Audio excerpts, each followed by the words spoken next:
আসসালামু আলাইকুম guys, hopefully সবাই অনেক ভালো আছেন। আজকে আমি পিঙ্ক কালারের উপরে হোয়াইট কালারের একটা ওয়াইল্ড ফ্লাওয়ার ড্র করব, যে কারণে আমি হোয়াইটের সাথে একটু অন্য কালার মিক্সড করে ক্রিম কালার তৈরি করে নিচ্ছি, যেন ফুলের পাপড়িগুলো ফুল হোয়াইট না থাকে। আমি একটু ক্রিম কালার চাচ্ছি। তো ফার্স্টে আমি কালারের সাথে একটু ক্রিম কালার করে নিলাম। এখন আমি একটু রাউন্ড করে নিব। আমি যেটা প্রথমে করেছি একটু অন্য কালার দিয়ে আমি কম্পোজিশনটা করে নিয়েছি যে মাস্কের কোন জায়গাতে কোন ফ্লাওয়ারটা থাকবে। তো যে কারণে হালকা আমি হোয়াইট কালার একটা পেন্সিল দিয়ে ড্র করে নিয়েছি। এখন আমি যেটা করছি, আমি পাপড়িগুলো ড্র করে নিচ্ছি। পাপড়িগুলো একটু সাবধানের সাথে ড্র করবো যেন দেখতে অসুন্দর না লাগে। তো পাপড়িগুলো ড্র করার পরে আমি সেকেন্ড ফ্লাওয়ারে চলে গেলাম। তো এখানে আমি ফার্স্টে একটু করে নিচ্ছি, রাউন্ড করে নিচ্ছি শেপটা বোঝার জন্য। আর ফ্লাওয়ারের পাপড়িগুলো আমি যেটা করছি, একটু উপরের দিকে চিকন, মাঝে একটু চওড়া, প্লাস নিচে চিকন, এই শেপে আমি ফ্লাওয়ারের পাপড়িগুলো তৈরি করছি। অ্যান্ড আমার এই শেপের পাপড়িগুলো দেখতে অনেক ভালো লাগে। আমি জানি না যে কোনো শেপের করা যায়, বাট এই শেপটা আমার কাছে অনেক বেশি ভালো লাগে। তো আমি সেকেন্ড টাইম লেয়ার করে নিয়েছি পাপড়িগুলোর উপরে। আমি হালকা ক্রিম কালার কারণে তৈরি করেছি, যে হোয়াইট কালারটা অনেক বেশি ফুটে থাকে, যে কারণে আমি হালকা ক্রিম কালার তৈরি করে নিয়েছি। এখন আমি যেটা করব, আমি একটু ইয়েলো কালার নিয়ে আমি মাঝে যেই অংশটুকু, সেই অংশটুকুতে কালার করে দেব, যেটা হোয়াইটের মাঝে ইয়েলো কালার থাকবে, যেটাকে রেনু বলি আমরা, ফুলের রেনু। সেই রেনুর অংশটুকু ইয়েলো কালার থাকবে। সেই জন্যই আমি ইয়েলো কালার নিয়েছি। একটু ভালো করে করে দেই,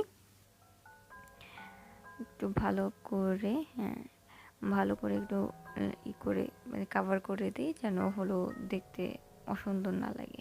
এরপর আমি যেটা করব, এখন আমি একটু ওই গ্রিন কালার নিয়ে আমি এগুলোর গাছ ব্রাঞ্চেস যেগুলি, সেগুলো আমরা একটু ড্র করে নেব। খুব আস্তে করে ড্র করে নিচ্ছি। মাঝে এটার দুই পাশে দুটো হোয়াইট কালার ফ্লাওয়ার, মাঝে একটা আমি জানি না এটাকে কি ফ্লাওয়ার বলে। অ্যান্ড আমি যেই ফ্লাওয়ারটা ড্র করছি অ্যাকচুয়ালি কোনোটারই নাম আমি জানি না। আমি যতটুকু পরিচিত এগুলো ওয়াইল্ড ফ্লাওয়ার, অ্যান্ড এগুলোর অ্যাকচুয়াল কি নেম সেটা আমার জানা নেই। কিন্তু ফ্লাওয়ারগুলো দেখতে আমার খুব ভালো লাগে, যে জন্যই এই থিমটা নেওয়া, যে হ্যাঁ আমি মাস্কের উপরে এই ফ্লাওয়ারগুলো ড্র করব। অ্যান্ড আমি মাস্কগুলো রেডি করি এবং নিজে ইউজ করি। আমার একটা পেজ আছে, it is paint and craft, সেখানে আপনি মাস্কগুলো পেয়ে যাবেন অ্যাভেলেবেল সেখানে।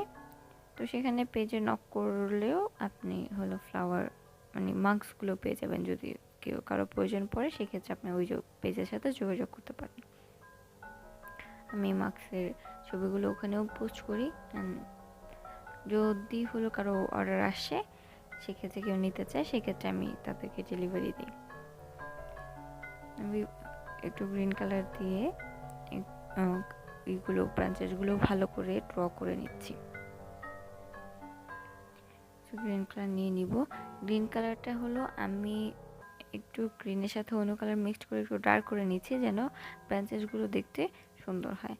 অ্যান্ড এখন রাইট নাও আমি কিছু লিভস ড্র করে দিব। লিভসগুলো আমি এই গ্রিন কালারের সাথে একটু ব্লু মিক্সড করে নিয়েছি, যেন একটু ডার্ক মানে কালারটা একটু ডার্ক হয়, যে কারণেই গ্রিনের সাথে হালকা ব্লু কালার অ্যাড করলে কালারটা ডার্ক হয়ে যায়। কিছু লিভস ড্র করে নিচ্ছি। লিভসগুলো এমনভাবে ড্র করে নিয়েছি যে আগাকিটার কোনো কম্পোজিশন আগে করা হয়নি। রাইট নাও যেখানে যেখানে আমার খারাপ মানে ফাঁকা ফাঁকা লাগছে, ওখানে হালকা করে ভিতর দিকে একটু ব্রাঞ্চেস ফ্লাওয়ার মানে লিভস, এটাকে ফ্লাওয়ার না, লিভস ট্রি যেটা বলে, সেটা আমি করে নিচ্ছি হালকা করে, যেহেতু এই অংশটুকু অনেক ফাঁকা লাগছে, যে জন্যই আমি এই অংশটুকুতে মানে হালকা করে গ্রিন কালার দিয়ে কিছু ব্রাঞ্চেস টাইপের ট্রি ড্র করে নিয়েছি, যেন এই অংশটুকু ফাঁকা না মনে হয়।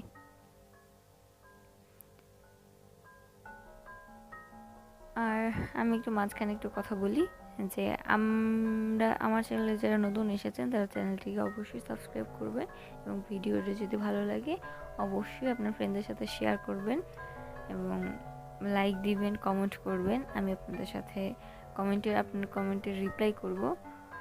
সো হোপফুলি আপনারা সবাই আমার সাথে থাকবেন। রাইট নাও এখন আমি পিছনের দিকে চলে গেলাম। পিছনে আমি বেশি কিছু করব না, এখানে আমি আগে কিছু কম্পোজিশন করে নিয়েছি, জাস্ট কিছু ঘর করব আমি। তো সেটা হলো আমি বিভিন্ন কালারের করব। প্রথমে আমি ব্লু কালার দিয়ে করে নিলাম। এখন যেটা আমি করব, এখন আমি একটা গ্রিন কালার নিয়ে আমি সেইটা দিয়ে আরেকটা বক্স তৈরি করব। বক্সের 2-5টা হলো সরু, মাঝের অংশটুকু হলো একটু চওড়া। আমি আগে কম্পোজিশন করে নিয়েছিলাম সাদা দিয়ে, যে কারণে এখানে হালকা হালকা বোঝা যাচ্ছে। এখন আমি একটু রেড কালার নিব। রেড কালার নিয়ে আমি আর একটা বক্স তৈরি করব। রেড কালারটা হলো পিঙ্কের খুব কাছাকাছি শেডের, যে কারণে হলো খুব বেশি ভালো বোঝা যাচ্ছে না ক্যামেরাতে। তো আমরা যারা হলো যদি ড্র করতে চাই সেক্ষেত্রে আমরা হলো ডার্ক কাপড়ের উপরে লাইট কালার নেব যেন বোঝা যায়। আর এটা হলো ফাইনাল লুক। বাকি ডিটেলসগুলো আমি পরে করেছি অফ ক্যামেরাতে। হোপফুলি সবার অনেক ভালো লেগেছে এবং চ্যানেলটাকে অবশ্যই সাবস্ক্রাইব করবেন, লাইক দিবেন, কমেন্টস করবেন। অ্যান্ড আমি আপনাদের সাথে কমেন্টে রিপ্লাই করব, আপনাদের সাথেই থাকবো এবং আপনারা আমার সাথে থাকবেন এবং সহযোগিতা করবেন। আল্লাহ হাফেজ।